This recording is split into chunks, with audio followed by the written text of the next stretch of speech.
On tonight's panel, from the government, we have Paul Scully. He was reappointed to his role as Minister at the Department for Levelling Up, Housing Communities and for London.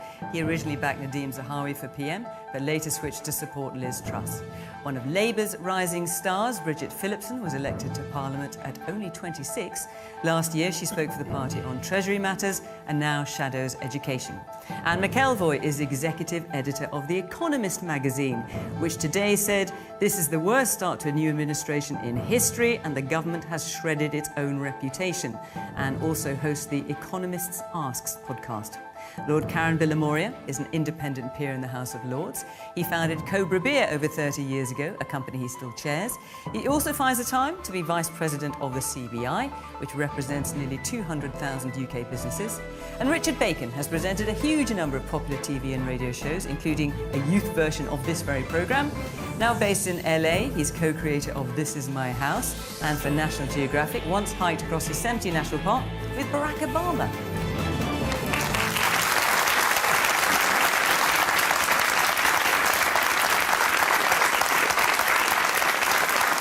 Welcome to our panellists, welcome to our audience here in Higher Blakely. Great to see you. And of course, welcome to you at home.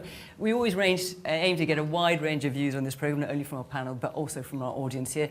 As you know, because you've been through the process, you are selected mainly to represent the electoral picture at the last election, but we also take into account sustained changes in polling and local council election results as well. It's great to see you here. And for you at home, do join in the conversation in the usual way on social media at BBC Question Time. Let's hear what you've got to say. OK, let's take our first question tonight, which is from Karen Hunter. Is Liz Truss and her Chancellor peddling fantasy economics, as stated by Rishi Sunak during the leadership campaign? Paul Scully. No, absolutely not. Look, I think what we found is that... Paul, just take a moment to hear the response you got. No, I know. No, let me explain why. Because Liz Truss and Kwasi, the Chancellor, were speaking to Ofgem, the energy companies, as well as financial institutions throughout the summer, and they were training exactly what they were going to be doing now. And we found we had to act, because Ofgem were saying that a typical household would be paying up to £6,000 on their energy bills over the next year or so. And so we absolutely had to act. So that's why we brought in the energy price guarantee, which limits that to, for a typical household, to £2,500. But we have to go further than that, because we need to make sure that the economy can grow. There's no way we can just have more of the same, tax your way out of a relatively stagnant economy, and tax your way out of the pressures that we have on our cost of living, wider than energy.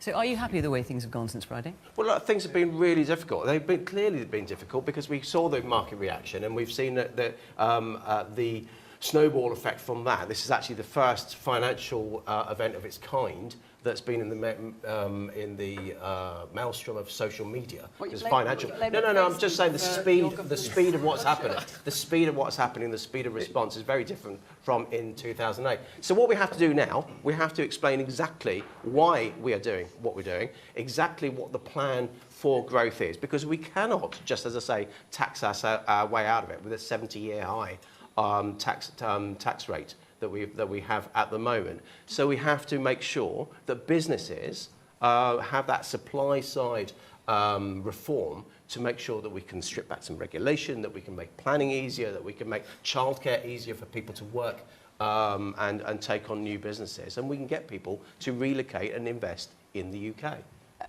The response that we've seen from the markets is a direct consequence of your government's totally needless and unnecessary tax cuts for the wealthiest.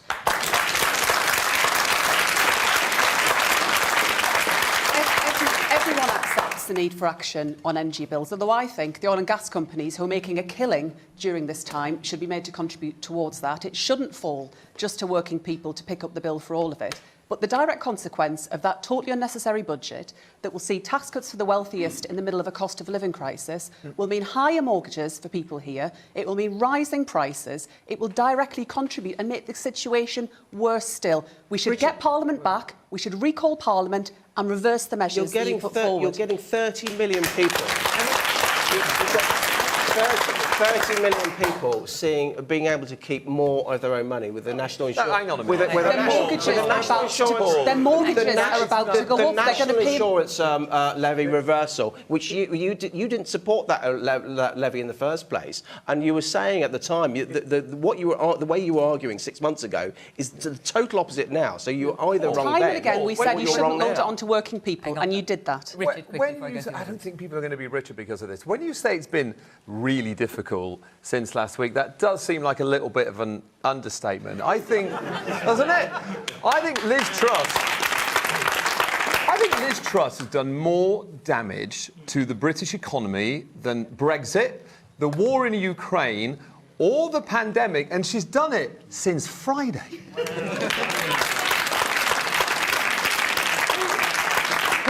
You were meant to be better off because of this. Who here is now more worried about their ability to pay their bills and buy food and their mortgage? Conversely, let's have a show of hands. Who feels more optimistic about the British economy since Friday?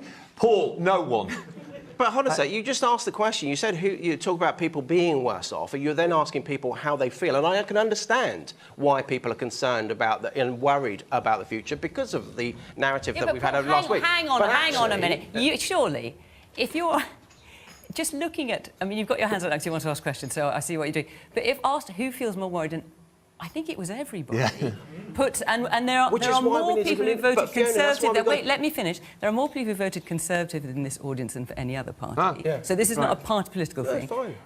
Unanimity on people feeling worried and unanimity on no one feeling... And I can understand, Fiona, I can understand that. That's why I'm saying we have to explain exactly. First of all, we want to make sure that you can keep more of your money in your pocket. It's not the super wealthy. OK, well, let's hear from people if they think that's working. So the man there in the grey T-shirt. I'm a mortgage advisor, and in the last week I've seen people's mortgages from last week went from £750 to £1,500. That's amazing. And that is replacing the gas crisis, the electricity crisis. It's now being replaced from one to the other. 1,600 mortgage products have been withdrawn from the market. It's 40% of mortgage products being withdrawn. Now, the woman next to you. Hi. Yeah, my mortgage is been changed, so it's more expensive now. And I just feel very let down, like all the bankers are getting the bonuses and we're forgotten about. That is absurd, isn't it? Isn't it? All right, let's hear a bit more. The woman over there in the corner with the long brown hair. Yes, you. Liz Truss went round the radio stations today and said nobody will pay more than £2,500 for the gas. And that's not true. It was typical household. Average. It's typical well, if household. she can't get that right, why are we going to trust her? It's a typical household. And the man here in the front of the leather jacket and the glasses, yes, you. Does the gentleman from the government actually believe his own rhetoric? Yeah, that's what I'm saying. Look, I wouldn't be here if I'm not, and talking about. I wouldn't be a member of the government if I didn't believe what we were doing is the right thing. I don't do this for the fun of it. I do it because I believe this is best for the country in the medium term. This is, you asked the question at the beginning: is this a financial crisis? The 2008 situation was a financial crisis because that was something that was with us for a decade. As Richard said, this has been since Friday. This has been a market correction. It's been, and we've got so it was a direct consequence we've got an out. of the budget then? Well, no, not external factors, as you said initially. If you look at what's happened in Germany today, Germany, their inflation has reached double figures for the first time since the Second World War. They've just pledged 200 billion euros to put into prop up their market. Do you think this is a kind of global thing? It is, absolutely. So let me ask you then, if the Chancellor, because I've heard the Prime Minister and the Chancellor say this as well on the airways, if the Chancellor hadn't stood up and said what he said on Friday, are you saying then this would have happened anyway? What I'm saying is that... Because presumably that is... you would have had £6,000 for a typical household bill. No, I'm not talking about the effect on... I'm talking about mortgage... No, come on, Paul, we're talking about mortgage products being withdrawn. We're talking about the effect... the fact that the Bank of England has had to basically sell all these bonds, the impact on the markets...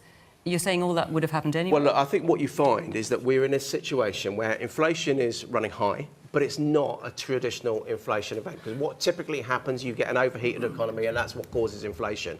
We don't have an overheated economy. We have a comparatively sluggish... We have a sluggish global economy. Let me bring... And so, and with growth not just slow here, but around the Western world. Let me bring... Karen, so let's have you in with your hat on as not only a co-founder of a huge and very successful beer company, but also representing, what is it, 200,000 UK businesses? The financial crisis was mentioned. Let's just put this into context. At the time of the financial crisis, before then, we had growth of about 2.5% a year as a country. We had interest rates that were an average of about 5%. And then after the financial crisis 13 years ago, 14 years ago, interest rates have been at virtually zero for all these years that we've got used to. And we've had flatlining of growth. We've had flatlining of productivity. We've not been doing well as an economy at all. Then what happens? From 2016 onwards, we have one uncertainty after another. The word that is bigger than every other word at the moment is uncertainty. With Brexit, which took so long, and that's still not resolved, we've got the Northern Ireland Protocol to sort out. Then you have the pandemic. Then you have the Ukraine war. Then you have energy costs. And you have inflation. And it's just one thing after another. As a business, how much can you deal with for a prolonged period of time? Now, the government was really good in helping us during the pandemic. £400 billion. Now, you talk about uncosted tax cuts. That was uncosted. That had to be borrowed. Nobody questioned it because we needed it to save jobs, to save the economy, to save businesses, to save our country. And it was one of the best in the world. Now, the pandemic finished in February. Suddenly you say we can't help anymore. Well, the crisis hasn't stopped. The crisis has, in fact, got worse. So what was missing in Friday's announcement was, yes, actually, some of those measures targeting a growth of 2.5%, I'm all for that. Actually, cutting the 2.5% national insurance, 1.25% for employers, 1.25% for employees, that should never have happened in the first place. That's a tax on jobs. That even Labour Party say they would not have done that. Corporation tax, not putting it up to 25%, I believe that hampers inward investment, that hampers growth, it hampers pension funds and investment companies. It's better to be more competitive as a country. So many of the measures that were mentioned Friday were really good. But what did they miss? There was nothing in there to help businesses today. Who's going to pay for the business rates? We had business rates holidays while we were in the pandemic. Who's going to have delaying of taxes? We were allowed to delay our taxes to give us help with cash flow. We had access to government guaranteed loans. We had so much help in the pandemic that we do not have now. The VAT was cut for hospitality. Those are the measures that are going to help businesses today. So you want the government to spend even more money? It's not a question of spending when you have to help. It's the analogy I've always used is the £400 billion, you play a tennis stroke, you hit the ball. If you stop there, the ball's going to go into the net. You need to follow through to get the ball over the net. And that may cost 100 billion, it may cost 200 billion. But I'd rather we spend some money and save businesses, prevent people going bankrupt, than having a horrible recession. We're already in recession now. We've got to do whatever it takes to save those jobs, because that's the alternative if we don't do it. And here's the other thing. The shock that has happened on Friday is interest rates were always going to go back up to around 5% at some stage. Not in one go. That's devastating for businesses and devastating for consumers. This should have been planned. To do an announcement like Friday without the Office of Budget Responsibility giving an independent forecast that backs it up, that should have been done. Now we've got to wait until the 23rd of November? That's too late. We need to do that right now. And I'm going to come to you. I just want to hear two more people in the audience. I'll come to you. Yes, the woman there in the grey cardi. Yes, you. Yeah, Lord Karan interviewed Keir Starmer on Sunday regarding the energy bills. The government's going to freeze them for 2 years. Look, Labour's only do it for 6 months. Can you explain what you're going to do after them 6 months? Because he didn't say anything at all, Keir Starmer, during that interview. Yeah, so the plan that we've set in place would last for 6 months, and in the run-up to that period, we'd review it and decide what's necessary there. So I mean, we're the opposition, not the government, OK? So we can set out plans for how we get there, but we don't actually get to make those decisions. But I think... But what you're saying is 6 months is not enough. For 2 years. You only do it for 6 months. So what are you going to do after 6 months? Well, in the run-up to that period, we'd review it, we'd take action, we'd do what is necessary. I think the difference in terms of the approach that you're seeing from us relative to the government is that we're not just saying that it should fall to working people to have to pick up that bill. Oil and gas companies, by their own admission, have got more money than they know what to do with. They've made an absolute fortune during the pandemic, and I think it's only right that in those circumstances they make a contribution towards that. That's something the government have rejected, and I think that is the big question. Who pays for all of this? I think we should ask those oil and gas companies to make a contribution. We've kept the energy there. Hi, you mentioned that you want people like us to keep more of our money in our pocket. But the reality is, yes, we might have had a small tax cut, but everything is going up. So we're not keeping more money in our pocket. How do you do the maths there? How are you helping us? OK, let me come to Anne, because Anne's not managed to get a word in yet. Anne. So, Anne, let me remind you that... let's respond to what we're hearing from our audience, because there have been so many hands up. And also, let me remind you of the main question, which is Liz Truss and her Chancellor peddling fancy economics, as stated by Rishi Sunak? I think they're peddling flawed economics and flawed politics as well. And I think that is the doom loop that you referred to the Economist now.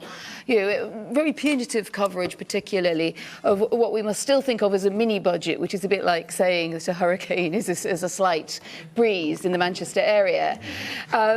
I think the problem that I have with it, and I've followed Liz Truss's campaign, I was very interested in the dividing line that she was drawing with Rishi Sunak, and that's, I suppose, where this idea of fantasy or fairy tale economics comes from recently, is she ran as a free marketeer who wants to stimulate growth. Good. She wanted to take on some orthodoxies, to my mind, also good. That's also one reason why, particularly if you have a change of leadership in a party or a change of government, you want to shake things up. You want things to be different and thought of, again, in a different way. But what she didn't seem to take on board was that goes hand in hand with reassurance. So she sort of came in as a free marketeer who didn't understand the markets. And to say, and I'm afraid Paul Scully, I think, has slightly gone down the same road. And Paul, I do actually feel quite sorry for the gig you've got tonight, genuinely, because I think you do believe in a low tax economy. I think you do believe that we need to stimulate growth. You believe a lot of things that a publication like The Economist would stand for. But I think you can't easily sit there when things are in such chaos and say, here we are free marketeers now running the party. We wanted to take things in a sort of animal spirits, will all be gingered up and we'll get the benefits of that. But if the response of both the markets and also political response is so negative, and not just from people who are from the left or would prefer a Labour government, frankly, I'd rather be sitting here, and I hope we get a moment to say, I'm not so sure absolutely about Labour's growth plans. I'd love to know where the Labour growth recipe comes from. But frankly, right now, Bridget Phillipson has a right point here, the government is the government. And if the government can't be more consistent or more reassuring, then it's going to have a big problem. It is certainly, I think, the ropiest start that I have seen from a Prime Minister and Chancellor. Either they learn from that, or it could be a rather short-lived new team indeed. But that reassurance is all about growth, as I say. First of all, it's personal growth to make sure that we can keep jobs, and that's what the National Insurance Levy, as Kevin rightly says, is something to encourage 920,000 businesses to be able to carry on taking people. The investment zones that we announced, Paul, investment zones are a great idea. These are great initiatives. Yeah. But what about the question that was asked here? You've had tax cuts and the 1p reduction that Rishi Sunak said he'd do before the election in 2024. You brought that forward. Yeah. Great. Well, what about the income tax thresholds? Those thresholds are frozen. If you take inflation into account, that's the most expensive element. That's not been touched. Isn't it also, though, Paul, in a way, and also to your point, isn't it slightly absurd that in the middle of a cost of living crisis that we've known is coming and people can barely afford to buy shoes for the kids and there's not enough food at food banks? It sounds absurd to say this out loud, but last Friday you reduced the top rate of income tax for rich people and you took away the cap on bankers' bonuses, which the bankers weren't even asking for. Doesn't it just seem wild? In terms of optics, there's always going to be those. There's never. What about just doing it? Well, let me explain why we did it, and then might give you a bit of context, because there's never a good time to sort of receive that sort of accusation. But the 45% basically top rate of tax, it just does not compete when you look at the US. I think it's 37%. You look at Italy. Look at Norway as a lower top tax rate. So that is the IMF said that this mini budget is going to increase inequality, and one of the reasons is the reduction in the top rate of income tax. But that's about growth, Richard. That's about growth, that's about growth because it's in making sure. Are you sure they weren't referring to? Anna's agreeing with me. I think. You sure the IMF was not referring in part to the? I'm talking about the 45%. Is it all about growth? Well, I don't think there was a widespread expectation that there would be a cut there. So it seemed to be done for largely symbolic reasons. And you say the optics. Well, the optics were really about why was that such a priority. As it happens, fiscally, I think it's relatively minor given lots of the other things that are happening. You mean in terms of the difference it will make to the economy? Of the difference it really makes. But I do think it was an odd time to do it. And in many ways, it strikes me as a budget with all its kind of shock and awe that you could have done straight after Brexit in 2016 and sort of let a lot of things rip. There would have still been arguments. We wouldn't be sitting here agreeing on the panel. But you were coming out of the pandemic. I think a lot of people thought they would be taking higher earners, kind of didn't really expect that they were going to get something else after that. We felt that we were kind of all in it together a bit. And so I do question the wisdom of that move. I would just say I have something a little bit less good to say about the IMF. Absolutely, as lender of last resort, it's a very important institution. But it does. There was quite a lot of commentary, really, from the IMF on there, which went, I think, beyond where the IMF should be, which was about what the tax rate should be. That is really a question for democracy. They do help in desperate situations, and that you've got to give them credit for that. But the 40%, by the way, it's a timing, as Richard said. It's weird. 40%, by the way. Margaret Thatcher, 40%. John Major, 40%. Tony Blair, 40%. Gordon Brown, 40% until just before he lost his election and put it up to 50%. George Osborne didn't have the guts to put it back down to 40% and kept it at 45%. There's a time to get back to the 40%. Not now, I think. Okay. I tell you what. So we select our questions in this programme based on what you're interested in, the questions you submit and where we think, will provoke the most debate. All of you pretty much asked about this subject. Now, I'm aware we could kind of talk around it all for tie-up. I'm going to try and take different bits to try and sort of break it up a bit, if I may. So let's go to Jamie Crell. Actually, Jamie, before I do, though, I have to say where we're going to be next week so that people can apply if they want to come along. So, very importantly, let me find it. We are going to be in London next week, and we will have on our panel the Succession superstar actor Brian Cox, as well as Piers Morgan. So, should be interesting. Don't miss that. Oh, there's a little rumble going through the crowd there.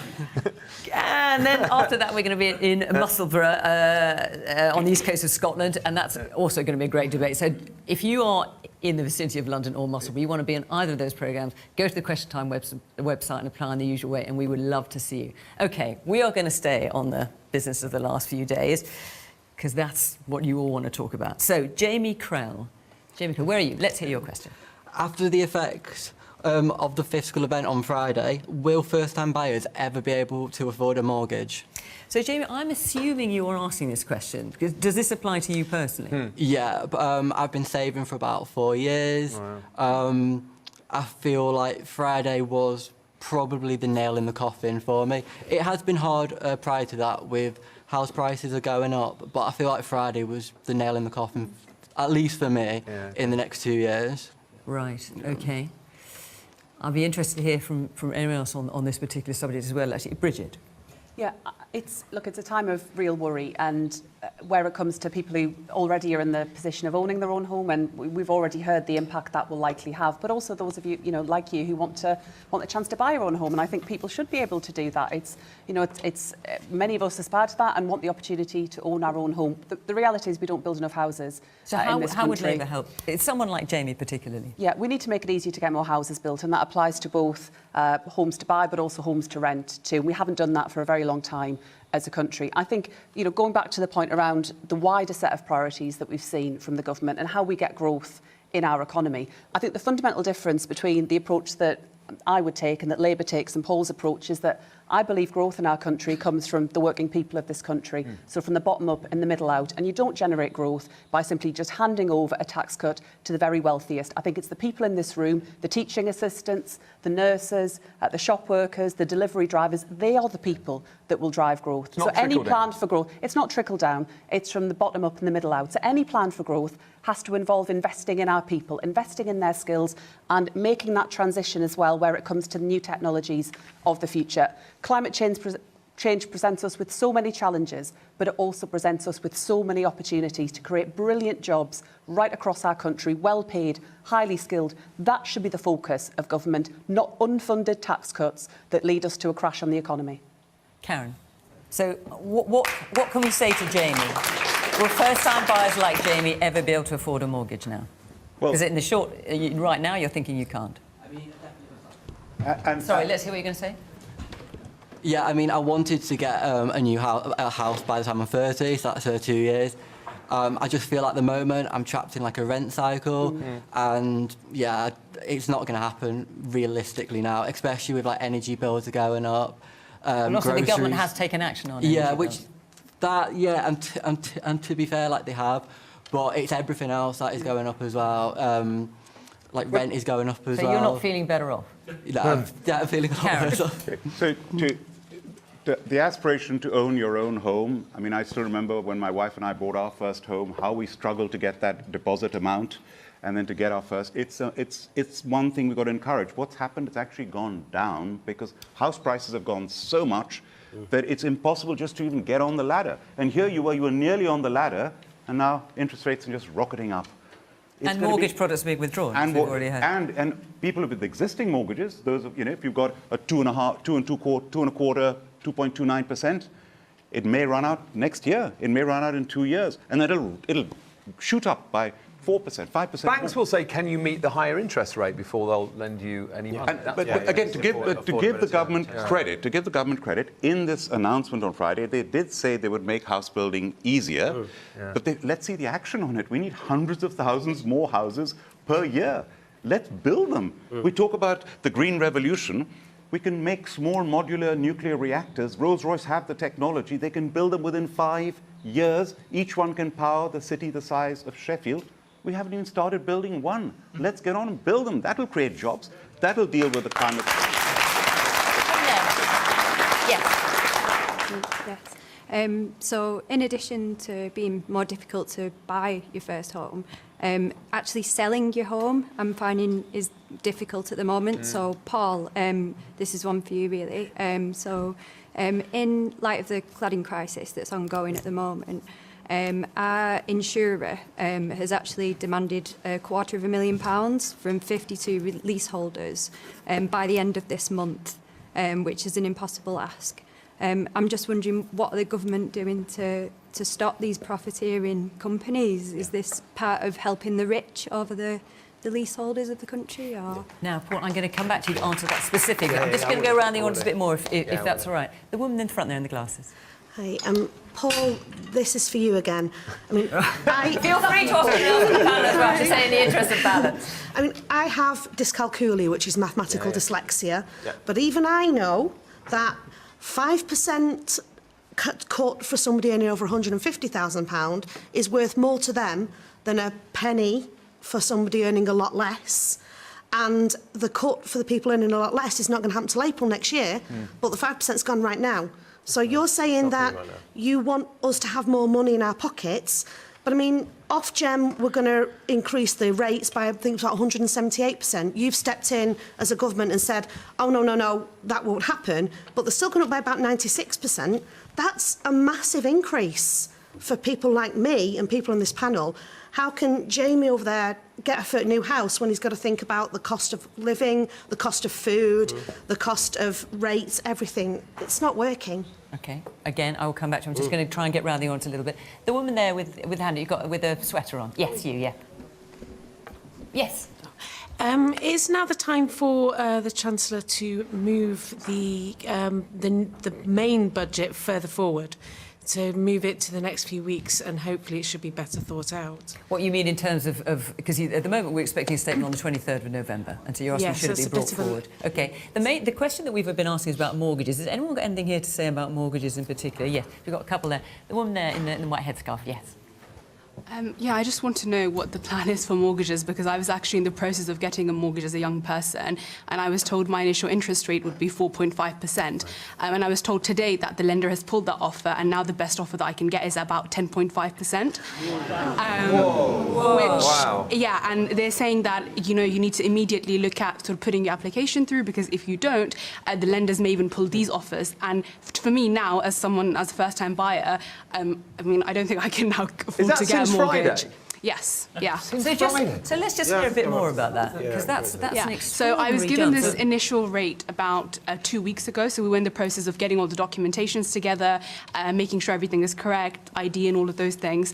And today I was told, you know, the lenders are pulling those offers. Those offers are no longer there. And are they giving you any? What are they saying to you as to why they're doing that? So they're just saying that the lenders are pulling the offers. That's it. They haven't said anything else. And they said now the best offer that we have is about 10.4%. Wow. Right. Does that make you uncomfortable, Paul, Which, as a first-time buyer, I mean, you can imagine it's almost that you can't do it. Like you have to think from 4.5% to 10.4% is a drastic increase. And are you being given any hope that if you just sort of sit tight for a couple of weeks or a couple of months, I don't know, that actually it will settle down, you'll be back to an offer that you might be able to afford?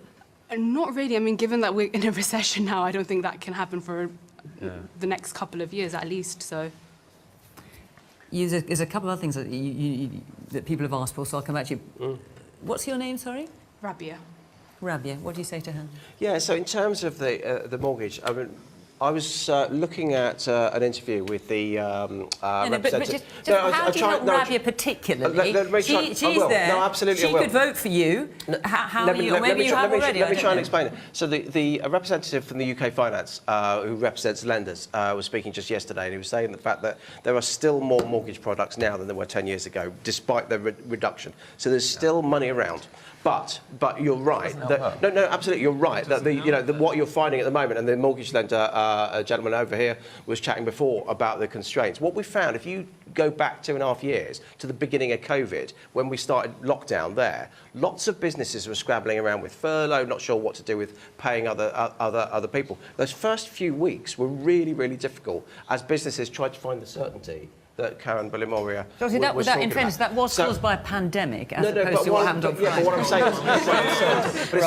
is it's the uncertainty. So we talked a lot earlier on about how the markets and what have you are trying to get through this and work out what's happening. Yeah. And that's the certainty we want to give is through, first of all, communicating far better, far clearer. But secondly, well, come on, Paul, the answer is not to tell Rabia she's basically wrong. I mean, if we just communicate it better. No, I didn't say she was. I didn't at all. I'm trying to make sure that actually we can settle down the lending market to make sure that she gets a better deal. Okay. I'll tell you what, Richard. But I can't go into an individual circumstance clearly. But I would like to.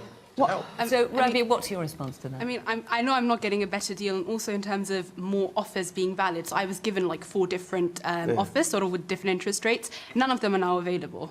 Wow. Do you feel like this mini budget has had a very big impact on your life? On me personally, as an individual, yes. As someone who was looking to get a house, yes. How do you feel about that? I come back to it. Yeah, go on. Yeah, go on. So Paul says with some relief on his face. No, happy to. There is a real paradox here. I mean, one of the things that you could have been arguing about tonight on the panel was a cut in stamp duty. I mean, the government did want to help, did want to sort of free up and take off the edge of something what's effectively a tax on moving and on the housing market. But this, clearly, and we just heard it from Rabia, these circumstances so outweigh any gains. And this is what perplexes me so much about the fiscal event. And there's the idea that the government should now intervene more to sort out a situation which it kicked off. I mean, I think people out there will be thinking, please don't intervene anymore. You know? It's like, whatever you do, just don't intervene. And that is a real problem for a party of home ownership. And the aspirational note that the Conservatives have struck successfully for many years, and sometimes where Labour had mixed messages, I think they're really in danger of losing it on this issue. It is obviously specific examples we heard from the audience, but also that generally, if you associate the Conservatives with problems with your mortgage, well, I mean, you know, I'm not a marketing genius like Karen here, but I wouldn't say that's a particular. But yet, their objective, the objective of what you're trying to do, to generate growth, which will then generate jobs, which will then generate taxes, which will then pay down the debt It should work. is a good objective to have. It is, but the timelines don't But how work, do- Karen. I mean, exactly. their timelines seem to me to be so far out joint, and I will shut up on But this. it I comes do back to think building houses. that we now have a situation where you have all of the pain, and it appeared that this was not, and I don't know if you feel it was, but it wasn't even factored in by the Prime Minister and the Chancellor. But the ultimate way of actually sorting out Jamie's original question, which, as Bridget says, is to build more houses. Now, so investment zones have got a really important place to actually unlock some of the building that is around but not happening, including 12,000 just around near in Bolton. I was down in Ebbsfleet where there's 15,000 on. We need to get on and build, frankly. Now, I'm very conscious that everything we're hearing from you is very critical of what the government has done on Friday. And I also know that there are more of you have voted Conservative than have voted for any other single party. So just, you know, I want to hear all views. And I don't know so far of those of you who've spoken if you're Labour supporters or you're in the don't know category or what you are. But I'd really like to, just in case I haven't already, so I can't tell, I'd like to hear from any Conservative voters. All the hands went down. So you've had your hand up. So you're a Conservative voter. So tell me your experience and what you're thinking. I was at the last election. I don't. Hang on. So are you now thinking you won't be at the coming election? I don't know. Okay. So you were a Conservative voter, and now you don't know.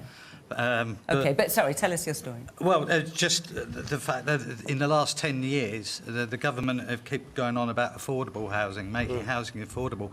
I don't understand why, in the first place, you haven't changed the building regs so that all houses are faced with a south-facing roof, so that they are fitted with solar panels. And if you want heat exchangers, why they're not? You don't get the developers to put the heat exchangers in.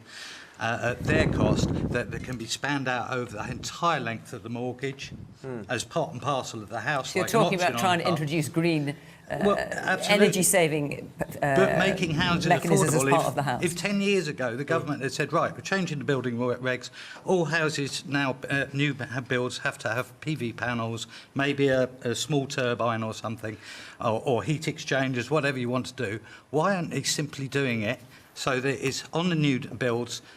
It'll add 20 grand to the cost of the house, which is neither here nor there, but gets paid back over the 25 years of a mortgage. And quite simply, people will save enough money to be able to pay towards their mortgage. And let's hear from the man at the back. Yes, you've got a microphone hanging in the dark jacket, yes. Yeah, I mean, I'm a Conservative voter, and I think it does become a little bit embarrassing, to be honest. We seem to go from one disaster to the next, and as much as you look at the policies and individually, I think a lot of the policies that were mentioned in the mini-budget are pretty good and will help with growth. But I think the timing is horrendous, coming off the back of the pandemic. And then we have something which shocks the markets. And clearly, you know, there was no OBR data to support it. And here we are now, a week on, with a lot of problems to face. OK, and the man in the white shirt right in the middle at the back. You said that the Conservatives are a party of home ownership. And you want to build more homes, but people simply aren't going to be able to either get the mortgage to move into the home or even remortgage as well. In Manchester, there's been homelessness, which has been dealt with by Andy Burnham really well. Homelessness funds. It's a really real concern that people, 2-3 years' time when they're remortgaging, they're not going to be able to afford it and there's homelessness. Have you got any plans for that, to deal with that? Right, now, Paul, I'm aware that there's a slew of questions that have come your way, and I want to give you a chance. Shall I just... You're going to have to touch across all. I'm just going to remind you what they are, because it's unfair to expect you to remember. So you talked about cladding and wanting help with cladding, which has been an issue that's been going on for some considerable time. You mentioned how any money you're saving in energy, you're actually going to be paying more in other costs as well. And then you were talking about, you know, heat exchange pumps, solar panels. Could that not be something that's put into the cost of the house right at the very beginning? You can pay it out over the long term. So that's three pretty wide-ranging things. But I just wonder if you, just to be fair, I just want to give you the chance. No, that's fine. Yeah, because I'm really glad you asked about the cladding, because I'm 2 weeks into. Cladding up here. Sorry, it's over here. So I'm 2 weeks into the job Minister for Building Safety. So it's something that I'm absolutely leaning in. How we deal with what has happened over the last few months, the work that we've done around the Building Safety Act. One of which is looking at this insurance. And the FCA, the Financial Conduct Authority, has actually just this week released a report where they've been looking at this, where they've exposed some really terrible practice, whereas you know, agents are demanding commissions, kickbacks from the insurance companies before they actually place their insurance with them, and these kind of things, which actually then just ratchets up the insurance. So we, I would be responding to that ASAP, because that's absolutely outrageous. And you're facing a bill of what, 250 grand? Yeah, this lady here. So it needs to be pretty quick for you. So if you can write to your MP and then get them to write me a letter, I will happily look at your individual individual Or maybe she could talk case. to you directly afterwards. I'll be here. I'll be here. But can I just tackle two of the others? Of course. So in terms of the South Facing, yeah, I mean, again, I was business minister. I wasn't dealing with net zero directly, but we have to do. We can't just jettison net zero. We have to factor that right into everything we're doing across government, but including house building, because we know that we have to change the way that that we are building, that we are approaching energy, so that we can have local energy generation. The other thing I wanted to tackle was in terms of how you get a mortgage. This woman's point here, which you're saying that anything that you've had help with in terms of cheaper energy bills relative to what was to come, as opposed to what was before, you worry it's going to be swallowed up by the higher cost of everything else. Well, I think the thing is with interest rates. Interest rates are there for the Bank of England to deal with. It's their one lever monetary policy that they have.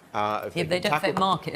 The market rate is a different thing. They've got the Bank of England interest rates, and what we're seeing is the market, and that's what the mortgages are being. No, absolutely. But there are a number of people that have got fixed rates that will. I think my partner's fixed rate she's in for another 18 months, so she's insulated at the moment. Another year, so she's insulated for the moment. But we don't know what's going to happen next year. But there's lots of people renewing their fixed rates now. There's people like this lady here that's just trying to take out a new mortgage, and I understand the situation that you're finding yourself in.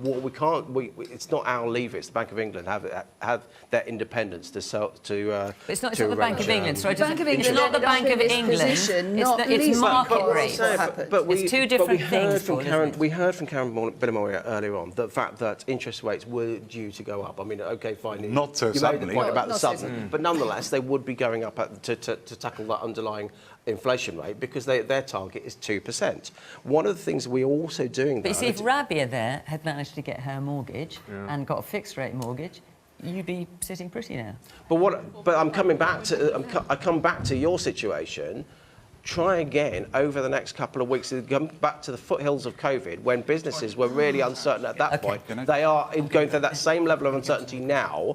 So as mortgage products will start to get reintroduced to the market, as those lenders understand the backdrop of what they're facing. But one of the things that we're also doing for other people, maybe even Jamie, is actually Liz Truss talked a lot over the summer about letting people use their rent payments to show that they're good payers, to then make it easier for them to get a mortgage. But Paul, you haven't just... You've been in power now for 12 years. So all of this, these are not new problems that we're talking about. No, it's not. And look, I responded to the debate on about 2 years ago. It's actually something that John Bird, the founder of the Big Issue, first raised that I noticed. Look, it's just right. Liz Truss, as the new Prime Minister and a new Chancellor, have said that that's what they're going to tackle. I would like to take another question, if I may, which is from Dave. Dave Hebron, where... Oh, there you are. Off you go. Good evening. Can Keir Starmer make good on all his promises from the Labour conference? And more importantly, who is going to end up paying for it? So what's your feeling, Dave? I kind of get a sense of what it might be from that question, but what's your feeling? My feeling is that he, at the conference, he's obviously panned into the faithful and everything else. And it's easy to make promises when you're in opposition. It's a lot more difficult to actually make them work and come up with firm plans for the future. All right. So, Bridget, let's come to you now. So, I mean, we've got Labour's plans. I mean, you've got the Institute for Fiscal Studies saying, as I'm sure you know this, that Labour's plans would only reverse half of the 45 billion in tax cuts that have been announced this week. So you'd still have to find 22.5 billion. And the windfall tax at the moment only raises 5 billion. So there's still a lot of money to find. And you've made a lot of pledges. So it is right that governments borrow to invest for the long term. So where it comes to that change we need to see around climate change, it is right that we use government money to create jobs to support business, not for unfunded short-term measures like cutting the higher rate of tax. I don't think that's a responsible approach. Being government does involve difficult choices and it does involve priorities, and Keir Starmer was very clear about that this week at Labour Party conference. But to give one example of the ideas that we've been setting out, all of them, by the way, with a full plan behind them as to how we fund them and all costed. I know that childcare is a really big concern. Hang on, unless I've missed something, which I may have done, forgive me, because it has been quite a few days. I haven't heard Keir Starmer say how he's going to pay for all of it exactly. I have heard him say, we don't know what we'll inherit, and I can see the sense in that, and therefore, you know, it's kind of impossible to quantify, but I haven't heard him say how much it's going to be and how he's going to pay for it. So we wouldn't be cutting corporation tax. We would do away with non-dom tax status. We wouldn't have the 45 rate cut either. But that's not going to pay. No, but corporation tax, not putting forward a tax cut around corporation tax is a big thing. I would say that where it comes to every area where we set out policy, everything that we've set out has a plan behind it for how we pay for it. So to take childcare, for example, it's a real pressure that families face right now. But actually, if we're going to talk about growth, you can't talk about growing your economy unless you've got a decent childcare system that supports parents into work. And right now, it doesn't. It costs a fortune and parents can't access it. That's why I set out this week at Labour Party conference that we want to make sure that all children in England at primary school are able to have a breakfast club so that parents can get to work, that women in particular, are not having to give up jobs they love or cut back on their hours because they can't get to work on time. And are you going to pay for that through more borrowing? We would pay for that by reversing the 45p rate, the higher rate of tax. We wouldn't press ahead with that. And so how much is that going to raise for you? It costs £365 million a year to deliver breakfast clubs for all children in primary school in England. I genuinely don't know the answer. How much would cutting the 45p? 2 billion. It's about 2 billion. But that's not enough. That's not enough. What you want to fund with it, though, Bridget. Alongside breakfast clubs, yes. Yes, a million are supposed to be getting women to work. So the main point here is that a Labour government has to be business friendly. And I've seen this particular in opposition, Rachel Reeves, Keir Starmer, they are genuinely trying to be business friendly. Tony Blair's government was very business friendly. One of the main reasons Boris Johnson won an 80-seat majority was he was up against Jeremy Corbyn, and business did not see Jeremy Corbyn as being business friendly at all. So if Keir Starmer can be business friendly, which I think he is, then I think there's a lot of hope. If he wants to invest in research and development, we only invest 1.7% of GDP. America, Germany, 3.1%, 3.2%. That's what's going to generate, that we're talking about climate change. Houses, 28 million houses out of 29 million houses in this country are not up to the standard. We need to have them insulated. We need to have hydrogen heating eventually, heat pumps. All that creates jobs. And that's what he's got to be talking about. But here's one point I want to make about Keir Starmer that's really important. I've got to know him. I think he's a thoroughly decent man. And he's somebody who's got a hugely accomplished career, not just as a KC now, but as Director of Public Prosecutions. But here's what I respected about him. In Partygate, he said, if I'm found guilty, I will resign. Yeah. Which other politician said that? I don't burst the bubble too much on the Labour love here, but I think what we're not talking seriously about here, and Labour's had a very good conference this week. I thought Rachel Reeves, as Shadow Chancellor, gets a lot of credit from me about her very calm approach. And yes, there is a seriousness about business and about wielding power, and it may come sooner rather than later to Labour, so we need to take it seriously.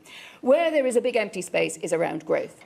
And even tonight, what I've heard about how Labour would drive growth is not really at the moment, and it's early days, but those days are passing fast. We need to hear more about what the growth recipe would be. And it's absolutely right to talk about women being able to get to work, Bridget, not being able to find childcare. Obviously, that's also one for the men around the house too, let's be honest. But, you know, it does keep women out of the workforce disproportionately. I understand this, but that is not in itself enough. If you're talking about research and development, well, the last thing I heard from a Labour front bencher at conference at the weekend was slightly talking down Cambridge because it was a prosperous southern hub for technology and innovation and life sciences, and sort of playing the south off against the north and saying we'll put the money into levelling up in the north. I think that is, in a way, a dangerous narrative. The UK has got a real fight on its hands in competition and in growth. And at the moment, Labour can profit from the Tories' woes, absolutely understood, fair play, but that will not itself be a recipe for growth. And sooner or later, you're going to have to think much more about what you want to really do to power the UK forward. The man in the back in the blue sweater. I don't think that oppositions win elections, governments lose them, and this government has already lost, and we all know that. In 2 years' time, you will lose the election. The man in the white sweatshirt, yeah. So, I personally feel like since electing Boris Johnson up to now, it's been a nightmare that's just never come to an end. People always used to say, what's the alternative? What's Labour got to offer? Where is it? You know, where's Labour's plans? We've heard it this week. You've clearly seen it in terms of what the public think, in terms of the polling. I personally feel that this is a new start for Labour. It's a reset button. And I will give my vote to Labour this time coming, the next general election. And did you give it to them last time? No. Okay, and so I regret it. I regret it. I do. Okay, and the woman there with the brown hair and the black top, I think, yes. Yeah, I was just going to ask you, the conversation is all about growth and building growth, but I feel the biggest thing we did against growth was come out of the single market. So I'd like to hear about, you know, Labour's view on that and how, you know, we've cut ties with our free trade with you know, the EU, so that's has had a massive impact on that. So I'd just like to hear your views, Bridget, on that and how Labour would build relationships back. We'll obviously address that, but there's also a broader point, which is that whichever side of the fence you sit on, you don't want the same party in government in perpetuity, and it has now been 12 years. And you referenced there, which is a long time, and you referenced there that governments tend to lose rather than opposition win. And there was a poll that came out today, and we can really see what the public thinks to what happened last Friday. And we can see a few of you here today saying, oh, I voted Tory last time, but probably not next time. And this poll by the Times and YouGov has given Labour a 33-point lead. Now, I know that's only a moment in time, but it feels like a moment nonetheless. A site called Electoral Maps UK said that would project to a 346-seat majority to the Labour Party. I mean, you have to be very careful with one poll and projecting. But nonetheless, I 100% agree with you, but it still seems like an extraordinary reaction to what happened last Friday. I mean, Liz Truss could go down in history as the person who wiped out the Conservatives. Oh, look, that's always... Paul, so look, let me remind you, can Keir Starmer make good on all the promises he made in his conference speech, and more importantly, who's going to end up paying for it? You know, I've heard this in '97. I've heard it for you know, when the Conservatives are going to get wiped out and disappear. I've heard it in the early 2000s. You know, when Jeremy Corbyn came out, the Labour Party going to get wiped out. It doesn't really happen. But you know, the fact of the moment is elections, and we've got 2 years. Obviously, we're a government in a hurry to deliver. But in terms of the alternative, you know, what we've heard today, we've heard, you know, we've reversed the national insurance levy. The Labour Party were in favour of that 6 months ago. Now they're against it because they're using the polar opposite argument. They've talked about the windfall tax, and Bridget has talked about all this money that oil and gas companies are making. The one that's still cited now, even though it's proved to be false, is £170 billion. That's the global profits of every single oil and gas company. We're not going to go to America, to Canada, to Bangladesh and say, can we have your But can your you tax, justify can the we have your principle? tax Can you please, really justify because the the Labour principle Party of that? can't quite get their maths right. So people here pay for it, so the oil and gas companies can make a profit, a massive profit. We have the energy. I was going to say, you already do have a windfall tax. We have the energy levy still in place. What it does slightly differently from what the Labour Party proposed was that it rewards the fact that if energy companies invest now, then they don't have to pay that levy because they have to only pay 10% of it. Because we want to move medium term away from fossil fuels, the net zero that we were talking about. But I do agree with Bridget about childcare, because that is a real drag on people staying in careers, in employment, and female predominantly who's been in charge of that for 12 years, Paul? I mean, come on. This is one of the 6 pillars that the Chancellor was talking about, that he's going to have plans for growth. The question about the EU has not been answered. Do you know what? I'm just about to come to that, but thank you so much for reminding me. I'm on it. No, but Karen, I'm going to ask Bridget, because the question was actually to Bridget, in fairness. So what you wanted to know is what the Labour policy is towards a single market. Labour's been quite clear. You're not going back into EU. You're not trying to take us back into EU. But what about the single market? Well, that's not what we're putting forward. I mean, I voted Remain back in 2016. I wanted us to stay in the European Union. I campaigned for that. That's not where we are. We've left the European Union. I think there are real challenges right now where it comes to the Northern Ireland Protocol, as Karen was talking about, and problems around the Brexit deal. So there are problems, there are areas that we do absolutely need to fix those gaps in the deal, but I don't think there's a great appetite at the moment for that kind of approach. Let's go back to Dave, because you asked this question. Have you been, Dave there in the blue jacket, have you been convinced by anything that you've heard? Not really, no. I keep hearing it from Labour, what they're going to do, but they've never really got proper answer for everything. Do you think Keir would be a good PM? Either you said that with your mouth shut or someone else answered that. Right, we've got about 3 minutes. Let's take one more question. This has been a very serious business, and quite rightly too, because this is a very serious time. There were a number of people asking about this, so I just want to see what you have to say about it, just in the 3 minutes we've got left. Dominic Wilkinson. Manchester was unfortunately beaten from hosting the Eurovision Song Contest next year. Which city do you think should host on behalf of Ukraine? Liverpool or Glasgow? OK. Put your money where your mouth is. What do you think? I would say Liverpool.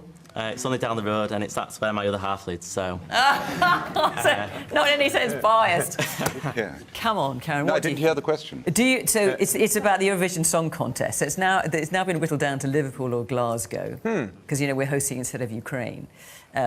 Which should it be, Liverpool or Glasgow? I love both cities. Oh, no, come on, get off your bed, Karen. I was in Glasgow for COP26. I spent 1.5 out of the 2 weeks there, and I love the city.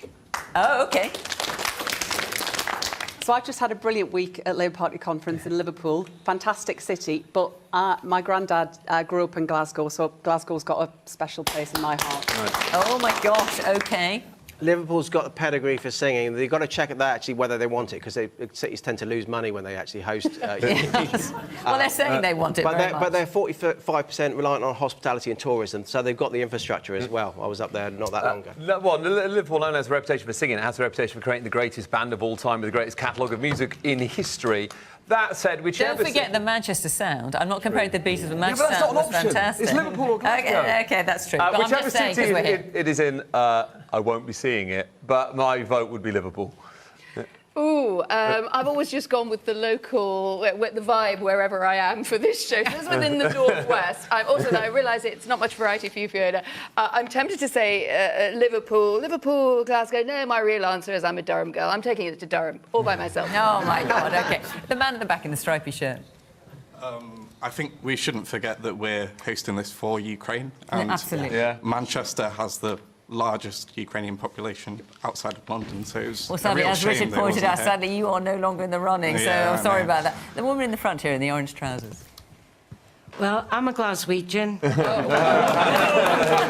And I love Liverpool. And I always say that Scousers are Glaswegians with funny accents, so I don't think it makes any difference at all which one they I typically wish Birmingham choose. was in the offing, because he did such a great job with the Commonwealth Games. Wasn't it brilliant? Oh, Made what me about feel the so woman here proud. in the front in the glasses? Well, if Liverpool get it, it'll just be another thing that one that we'll never hear the end of. So I've got to say Glasgow. Oh my God! And briefly, yes, the man here in the front. Glasgow. Glasgow. Any reason in particular, other than your accent? I'm from Glasgow. You're from Glasgow. Okay, fair enough. To the point. I thought that was the case.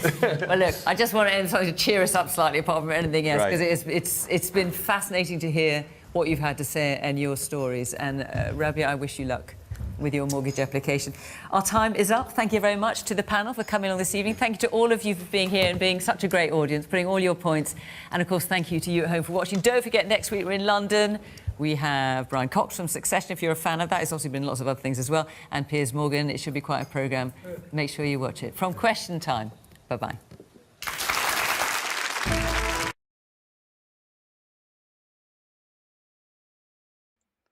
Well, didn't go off. It's a change. Okay, I suppose I'll do Question Time next week. I know I didn't do Politics Live today. Forgot, to be fair. Literally. Anywho, yeah. I'll be back on Sunday anyway. There's no politics on Saturday no more. There used to be one on Saturday, but I forgot what the fuck it was. What's it? Dateline London or whatever the fuck it is. Not even on anymore. Anywho, back on Sunday. Yeah, next week's Piers Morgan. It should be fucking fun, shouldn't it? I bet he bangs on about the fucking royals, Meghan. He's got a thing for Meghan, I reckon. Flaps to her. Muppet. Anyway.